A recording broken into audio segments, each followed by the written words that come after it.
Hi everyone, this is Jules Urbach. I'm the CEO of OTOY, and I'm here to talk about the future of rendering at GTC 2023. Let's get started. So I think this is about my 15th GTC. My first one was about 2010. It's been a very long road, a long journey here, but a super exciting one. And when you look back at the decade plus that's been accomplished in those years, it's remarkable. I mean, our mission at OTOY, for those that don't know, is to democratize the artistic pipeline, to make content creation easy for everyone, and to work towards an ecosystem that is conducive to holographic content creation. That means reflectance field capture and volumetric rendering. And also, we live in a world now where AI is becoming so pervasive that we see these tools becoming easier and content creation in general becoming simpler and more powerful. So if you look back at the last 10 years, or last decade really, of our journey through OctaneRender, which is our GPU unbiased renderer, it's kind of been about 5 step functions. We started with images in 2010 and then moved on to animations, cinematic VFX, and today we have almost 30 integration plugins in various content creation tools, 3D software and the like. And really, towards the end of the last decade, we focused on real-time and a little bit of AI. We were integrated in Unity in 2017, in 2019 in Unreal Engine, and today, I think that Octane is absolutely awesome as a production renderer and also becoming better and better as a real-time renderer. And that's where we see the future heading. This is a great slide. It's from our friend Raphael Rao, who's an artist. And it's from an NVIDIA test, which is, can you tell whether something's real or rendered?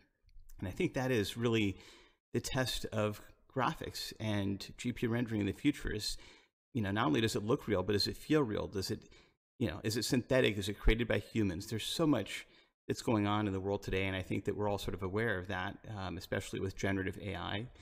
So let's see if we can predict what's going to happen in the next 10 years, or at least all the way into the 2030s.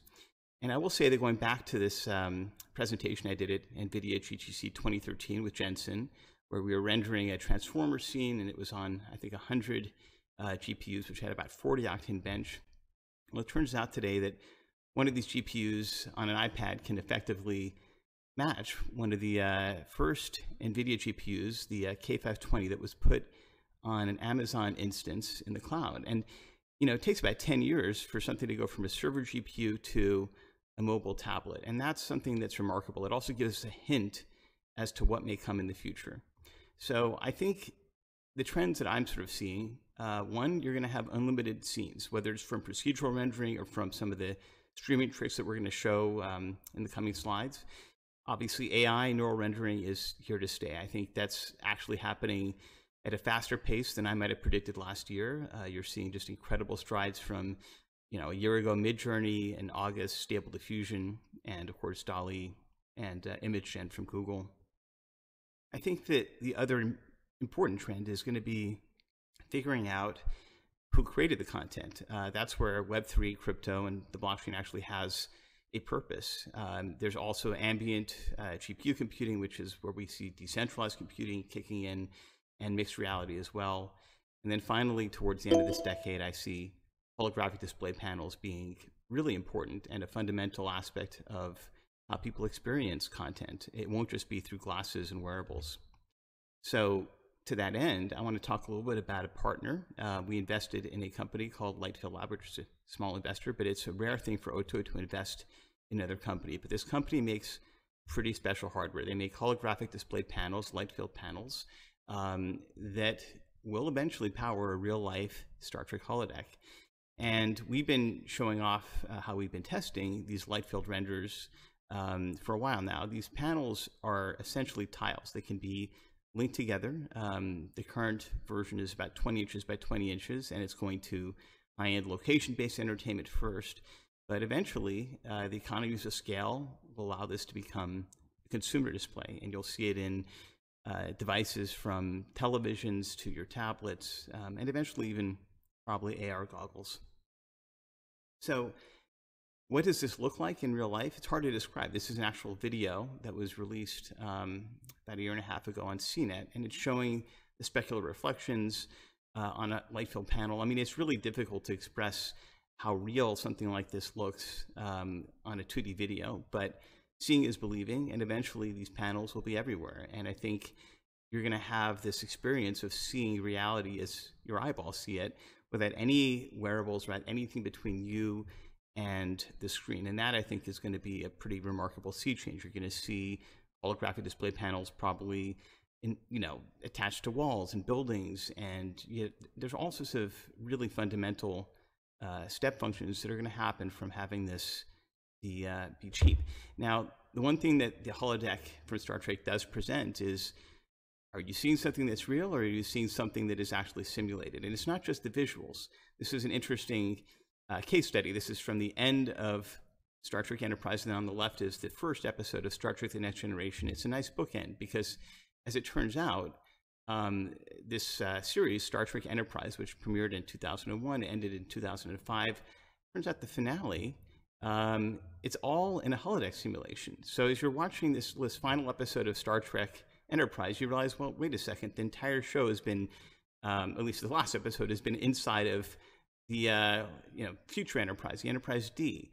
And it kind of makes you wonder, seeing this, is it Enterprises all the way down? In other words, if the entire story of Star Trek, and apparently in universe it can be, simulated inside of a holodeck, well then, what's the difference between the simulated story and the real thing? And that's, of course, the fundamental question that gets asked a lot. You have the simulation theory that's been espoused by folks that are looking at the future of rendering and wondering whether or not there's anything in the real world or reality that can't be simulated, at least experientially. And I think that this really is an important question to ask, not just sort of at the simplest level as to whether or not reality is real or simulated, but also whether what we are experiencing is coming from a simulation or a real person. Going back to some of the work that we've done on Star Trek, this is where some of this is coming from. We've been working on a great project called the Roddenberry Archive. We recently brought in an actor to portray Spock, and it was a great performance. It was done with both makeup and digital effects. On the left is Leonard Nimoy from 1979. On the right is Lawrence Selleck, our performer, who plays Spock. And what's fascinating, you can see here on the right, this is what we're going to show later, our iPad client and whole virtual production crew. But what's interesting is we put this out there and we put it on our blog, and just a few weeks back, somebody said, well, listen, the your version of Spock doesn't look quite right. But what's fascinating is that they got it wrong. In fact, they confused the newer version with the original. And that's the thing, is our memories can be tricked. There is something in the back of our minds that just doesn't quite recall things exactly. And, this makes the entire premise of whether or not you're seeing something that's rendered or real even more complicated. I think, human memory is fallible. And it's funny, when you go and watch an old movie, sometimes what you think, the reality of that film was, can be very different. And so going back and recreating Star Trek the way we're doing, and even putting out some of these early tests and images, has been a fascinating exercise in understanding how human memory and, the fidelity of our minds work when it comes to art. Now, I want to take a few minutes here to talk about our core product, OctaneRender. It'd be difficult to sort of elaborate on the future of GPU rendering without discussing our own journey and our own product, which has now been going on strong for about 10 or 12 years here. Octane's been the first unbiased GPU render that's been put out there for production. It's been used in many Marvel movies, as you're seeing here. Most recently, it's been used for the creation of the beautiful opening titles from The Last of Us. And very proud of this. Also used for the 4K remaster of the Star Trek motion picture from '79. It's a beautiful frame that was redone in 4K for the re-release. It came out about 14 months ago.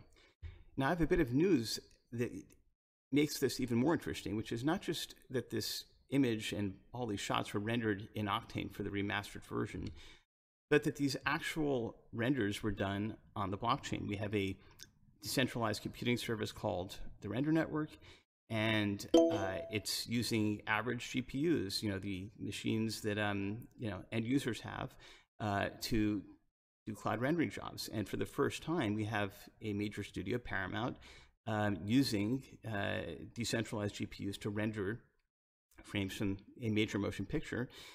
This was done November 19th, 2021. It's embedded on the blockchain, not the image, but the actual receipt for the work done. And I think this is fascinating. It just shows that the world of even major motion picture production is not just moving to GPUs, but also cloud GPUs and also decentralized cloud GPUs. So this is something that we have taken great interest in, and I think it shows a robust interest from really all parts of the industry in embracing decentralized cloud GPU infrastructure. So I do want to also show another piece of Star Trek content. This one, we made whole cloth last year for the RNDR archive, and it's a beautiful piece of content. It's about a minute long, and I'm going to play it and let you all watch and enjoy.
There we go. That was pretty cool. All rendered, of course, in Octane, composited with some live action plates, and all those renders were done on the Render Network. The other fascinating part about this project was that we did a lot of work with virtual production using the iPad.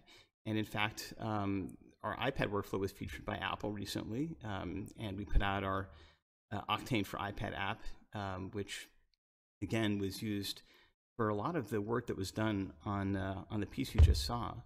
I think that there is a huge benefit to using tablets for GPU rendering. I think that while the GPU on a tablet is pretty low power, it's probably a 15th or 20th the power of a high-end 4090, for example, you can still do pretty good time to first pixel rendering. This is the iPad rendering the scene here. Obviously, it's taking a bit of time to resolve, but it's fast enough for you to block out the scene and possibly do final frame rendering. It's all possible on device. But what's more important is that if you're directing a scene and you have the tablet, you can effectively block out what you're doing and even use your fingers, which I'm doing here to show how this can be, how you can set your camera into a shot. Of course, iPads and phones have AR tracking. So there's a lot of things that are built into a tablet and a phone that a desktop machine or even a laptop might not have. And one of the things that of course enables is really powerful mixed reality workflows. So you can see here on the right, we have a form of light field baking, which I'll talk about in a little bit in greater detail. And that allows us to take a scene that's been effectively blocked out on the tablet, pre-compute the lighting, and then play it back in real time in mixed reality. And we have more sophisticated mixed reality rendering. For example, in this case here, you're seeing real-time reflections being done live in camera. And we can also take scenes that are fully offline, like the one you're seeing on the left, and then we can bring them into a live mixed reality environment on the right. Now I want to take a bit of time to talk about the core rendering technology in Octane. So recapping the version of Octane that was put out last year, Octane 2022, there's some great features that were introduced in that version. We had a photon tracing kernel, which allows you to approximate beautiful caustics almost in real time. You don't need to do Monte Carlo path tracing. You don't have to wait for the caustics to resolve in thousands of samples. Just a few samples will get you beautiful results, and they're really sharp caustics. So this shipped last year. It's in the stable version of Octane 2022. We also added support for Arnold standard surface, which is an emerging standard that's being adopted in other renderers like Redshift, Unreal, Material X. I think standard surface is something that Autodesk had brought to us. We agreed to adopt it in Octane, and I think it's a great BRDF or set of BRDFs that I think is very powerful, very artist friendly, and we're very pleased to add that in Octane 2022. We've also added a number of material inputs to normalize our material system to the Arnold one. And all of that, I think, has allowed us to enable workflows that are, more familiar to artists that are using Arnold or maybe other production renderers that have a similar workflow, but still leverage all the nice things that Octane adds in addition to that. Some of the other improvements in Octane 2022 include 3 times faster particle rendering, 6 times faster motion blur, and we also enable support for Octane as a render delegate. So you can use it inside of Solaris or Houdini 18 or later. And you see here it's running inside of Omniverse as well. And we've been working with the team at NVIDIA to make sure that Octane inside of Omniverse works beautifully. And we'll show some samples of that as well. We've also spent a significant amount of engineering and resources and time around Unreal Engine. I've been showing some of the virtual production work that we've been doing for the Roddenberry project, and Unreal is a big part of that. Unreal is actually the de facto standard for a lot of virtual production work today. A lot of LED walls and volumes are set up to work with Unreal, and so Octane for Unreal has an important place to play in that ecosystem. For one thing, you can render what you're doing on the virtual stage for final render through Octane. And you can also use pre-computation to bake your Octane scenes for live rendering, and also leverage some newer technology that we've been developing to basically bring the path tracer into the Unreal Live viewport, which you're seeing here. And the quality can be pretty good, even on a single GPU without any sort of pre-computation. So it's great for setting up your shots. There's a lot of tricks that are being leveraged here, including being able to take previous frames and re-render them. There are also things that we can do to give you a gradient between real-time and offline.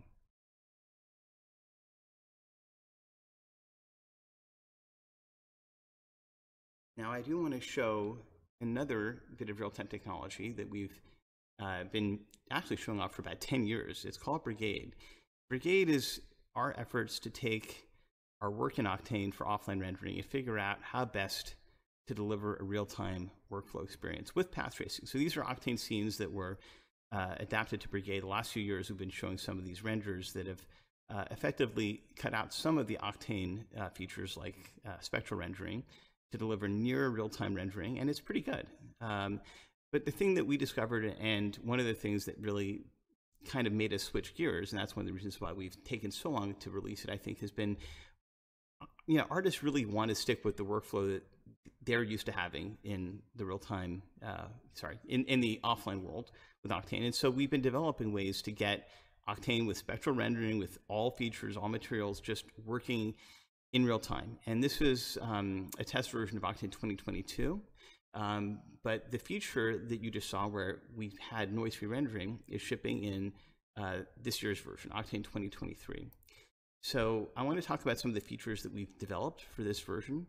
One of them, separately from any of the fancier things that are going into the Brigade real-time noise-free rendering, is a whole new light system. We haven't really had analytic lights in Octane. We've had effectively mesh emitters the entire time that we've released Octane, and that's incredibly slow. Analytic lights are a feature that have been in many game engines and biased engines, not in Octane so much. But now that we've added them in Octane, we've basically been able to get absolutely the same fidelity as unbiased lights, but at much faster rendering speeds. You can see on the right, you've got Octane 2023. On the left, you have the older version, and the difference is remarkable. So this is before we do any denoising or anything else. We just have really fast spotlights, really controllable spread functions. It's great because it's customizable, it's fast, and when you add the temporal denoiser on top of that, then you get effectively something pretty close to noise-free rendering for very complex scenes. Now, there's still a little bit of noise, but it's about 2 or 3% of what the version from last year had, and I think that's a pretty great achievement. Now, this is, of course, a scene with GI and reflections.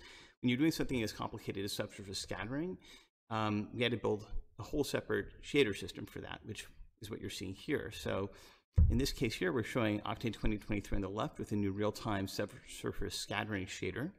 And on the right is the Octane 2022 engine, and the difference is pretty huge. Now, if you let the Octane 2022 version resolve, you'll see it basically ends up matching what's in the real-time version, but they both converge. It's just that the version on the left is happening much faster, but you still end up with something that really does reach final frame quality, which is pretty great in real time. We've also taken a lot of time to focus on effects that are in the camera. So, for example, chromatic aberration, lens flares, things like that. They've been possible in post, but we wanted to bring them directly and natively into the renderer, and the results, I think, are fantastic. A lot of people have used the post effects in Octane for a while. It is spectral, and these glints and these glares make a big difference. It's certainly fun to use in the real-time IPR window, and frankly, I've been turning them on all the time for a lot of the art that I've been doing. They are spectrally correct glints. Even lens flares are spectrally correct as well. So these things have really nice high-quality outputs, and they're very fast. Now, we didn't stop at those sort of in-camera lens effects. We went further and did very fast volumetric media. So if you ever used Unreal Engine, there are post-processing volumes. This is something similar, except it is path-traced, and it is fully integrated in Octane's scene graph. And you can see here that you end up with very fast scattering and light bounces. And this is actually the splash screen for Octane 2, version 2, and that used to take 30 minutes to render, and here it's rendering in real time. We've also added things for real-time depth of field, real-time motion blur. These things used to resolve in tens of seconds or maybe minutes, not instantly, which is great. In Octane 2023, we've also increased the speed of motion blur for rendering by about 3.5 times, which is a pretty great speed up. And with the analytic lights, we call those spectron lights, we've added a number of new primitives, which include parallel lights, parametric lights, disk and tube lights, portal lights, dome lights, and we have a new mesh light that is much faster than the original version. We've also, along with all of the new post effects and other things that we've been showing, we've introduced a brand new post-processing stack, and that includes a GPU compositor node graph. There's been a little bit of that available in the current version of Octane since about a year and a half ago, but this one is much more sophisticated. You can do temporal compositing, you can write shaders, you can have textures that are embedded inside of the compositor, and you can then take multiple AOVs and you can blend those together with deep pixel, cryptomat, AI effects, video filters, and a lot more. This is a really cool example where we're actually taking a Hydra render delegate, which you can load in Octane 2023, so the Storm renderer. You can blend that with the OctaneRender, and you can even write a shader at 60 frames a second that blends these two together in the viewport. So multi-render, being able to sort of take multiple renders at once and bring those together, even if they're not Octane, all doable in this new version. We've also added nodes for time transforms. Those are things that have been missing in the core of Octane for a while, but they're coming in Octane 2023. And we're working on light path expressions and something very similar to Arnold's output drivers for images for all the new AOV features that we're adding.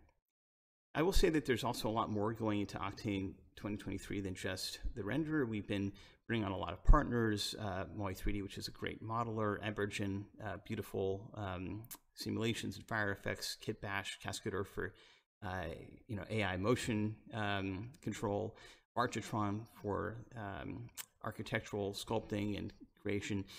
And then we have our own data and art packs as well, including LightStage, which is our facial and body scanning solution. So this year we introduced human bodies and faces. There's about 100 scans a year that we've been doing, and they're really high quality. They can be blended and mixed together. And we're planning on introducing more and more tools that can leverage all these great assets. We've also added tools that leverage Vectron, which is our fractal OSL shading system. And you'll see some of these other modules as well that we're working on, including partnerships with World Creator and others.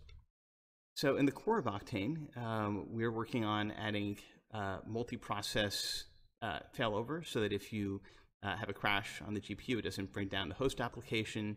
And on the texture side, we're adding knit maps, parallax occlusion maps. Those are things that are doable already in script nodes and OSL, but we want to make them core features. And we're also in the process of adding additive materials, volumetric user data, and rest position input, which is a long requested feature in Houdini. We're working on improvements to our fabric material, which will be in a new BRDF. And for motion blur and other improvements, we've got improvements coming for HDRI environments, volume instance motion blur, which is partially working in 2022 and will be finished in 23, and motion blur for texture displacement. We're also working on adaptive subdivision for vertex displacement and fully parametric spline and curve primitives, which will be, I guess, like native NURBS rendering. And those are using some of the new features on Ada and later GPUs. We're doing another set of features for Houdini, including UVW packing. This is something that a lot of Houdini users have requested. And we are also working on, I guess, what you'd call the equivalent of vertex shaders, real-time vertex shaders for geometry. And you're seeing that here. This is something that will work with ephemeral GPU instances, which is something that could be used for plants or trees that are effectively each have to have their own transform. There's probably a limit up to about 100,000 polygons, but you can have millions of individual meshes that can each be deformed this way. Similar to that effect, we are also doing geometric scattering across a mesh. So the GPU will be able to calculate scattering across surfaces. We've got a CPU version. Today, we're going to be moving that over to the GPU. And then we're adding support for OSL trace sets and more complex material layer operations, probably matching what's going to be put into the Academy for the Academy standard. Sorry.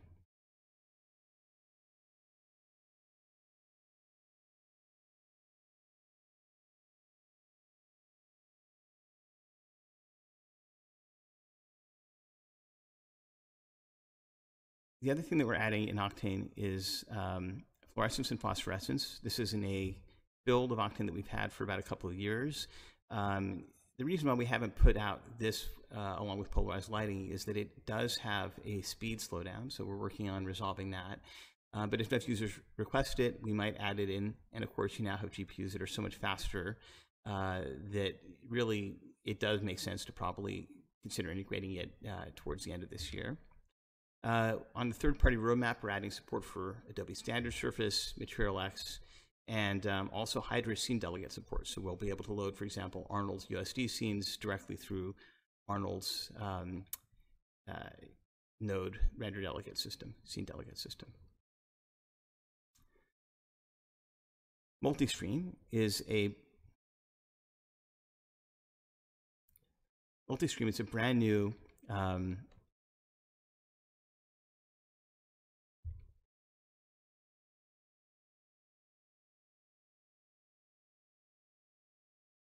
we're also introducing multistream. And multistream allows headless rendering, which means that if you're running, for example, Octane on an iPad or a Mac, you can effectively remote it to another machine. Here I'm showing Blender doing the same thing. You can do this over the internet. You can do it over Wi-Fi. It's pretty robust. And multi-render also allows you to do multiple rendering engines inside of Octane. Here we have our anime render that's running as a render delegate. You can load in any render delegate you want. You can load in, for example, cycles. And most recently, we've been showing tests with Autodesk Aurora, which is a real-time path tracer, runs on DirectX and Vulkan. And it's remarkable how far you can extend the rendering pipeline with third-party renderers that are built using Hydra's render delegate API. These all load into the core of Octane. And as we were demonstrating earlier, can be used with the compositor. Now, multi-engine is a different beast. It allows you to create, I guess, the equivalent of Hydra scene delegates as plugins and modules. For example, we have a sculpting system here, Sculptron, that's actually been released as its own app. But in this case, we can embed it as a node inside of the core of Octane, and it can drive deformations. This plugin system is really powerful. It can be applied even to an entire DCC like Cinema 4D, which is what we're showing here. We've licensed the entire Cinema 4D engine from Maxon, and we can integrate it inside of the core of Octane, even build our own node interface, which is similar to the Cinema 4D plugin interface. This will also be something that is loadable in other plugins like Houdini and Blender. And multi-engine is also really useful for Unreal, where you can have multiple nodes driven by Unreal that are also connected to Octane plugins and DCC tools. One of the more interesting integrations for multi-engine is World Creator. You can see here some of the beautiful work that's being done in World Creator and Octane for Cinema 4D by Aaron Rustwood. The idea is that World Creator has its own set of nodes and deformations, and there's no reason why those can't be expressible inside of the core node graph rather than having to go to a separate application. So this work that we're doing, I think, is designed towards creating a cohesive hub where you can leverage all of the different DCC applications that are out there that can be refactored into this form in this module system and have a really cohesive, integrated art pipeline. Another feature that we're working on for 2023 is photon tracing. It's similar to what we were showing for caustics, really fast caustics, except it's effectively caching all of the reflection and diffuse rays. And this is an example of that put into effect.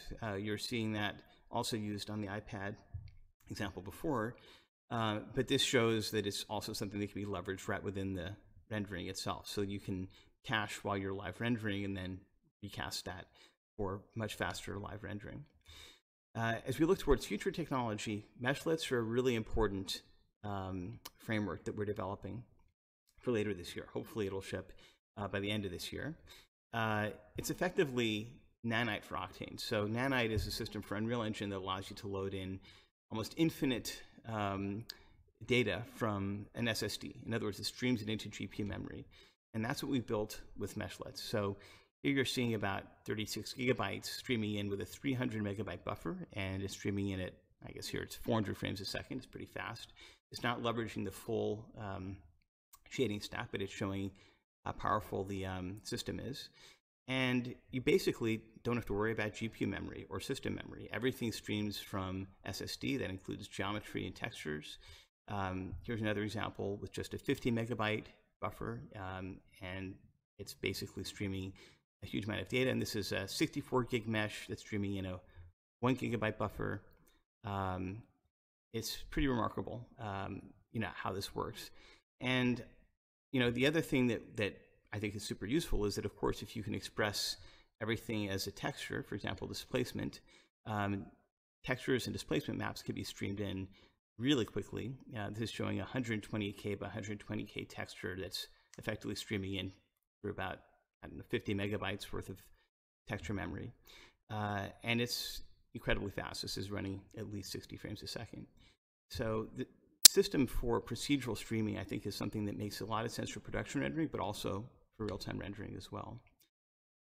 The next topic that I want to cover for our midterm roadmap is neural rendering.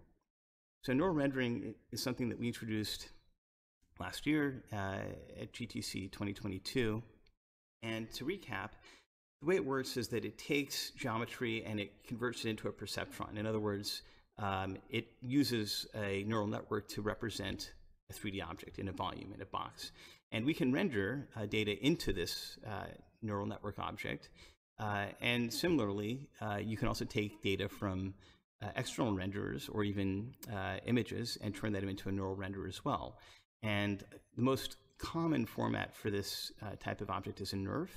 But Octane itself has a system that can load a NERF or can load an even more complex neural object, and it can do really interesting operations. The future of composition, I think, is going to be neural, not just triangles, not just ray tracing, but machine learning operations and generative art. I mean, I think that the stuff that we're seeing in the last 6 months proves how important that is to the pipelines of the future.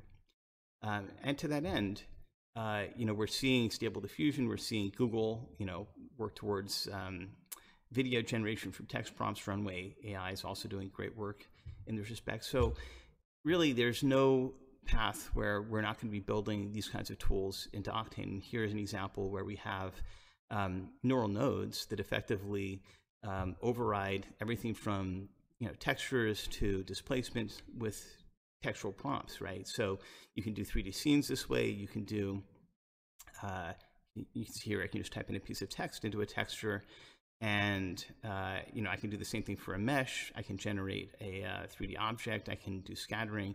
There's many really complex operations that can be handled with neural rendering.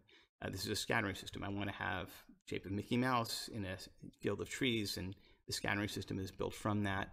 Obviously, infinite amount of substances, materials, patterns, textures can all be generated through AI, and this is all procedural, so it's incredibly powerful. And I think this makes artists have a lot more tools at their disposal. It certainly eliminates the need for a lot of external tools that previously were necessary. And I think the hardest part is probably geometry. You're still seeing generative 3D meshes that are kind of mushy, but I think when you're applying generative AI art to displacement maps, the results can be pretty cool. And I think when you're looking at a device like the iPad or the iPhone, having the ability to take voice input and control your scene is very powerful, really important.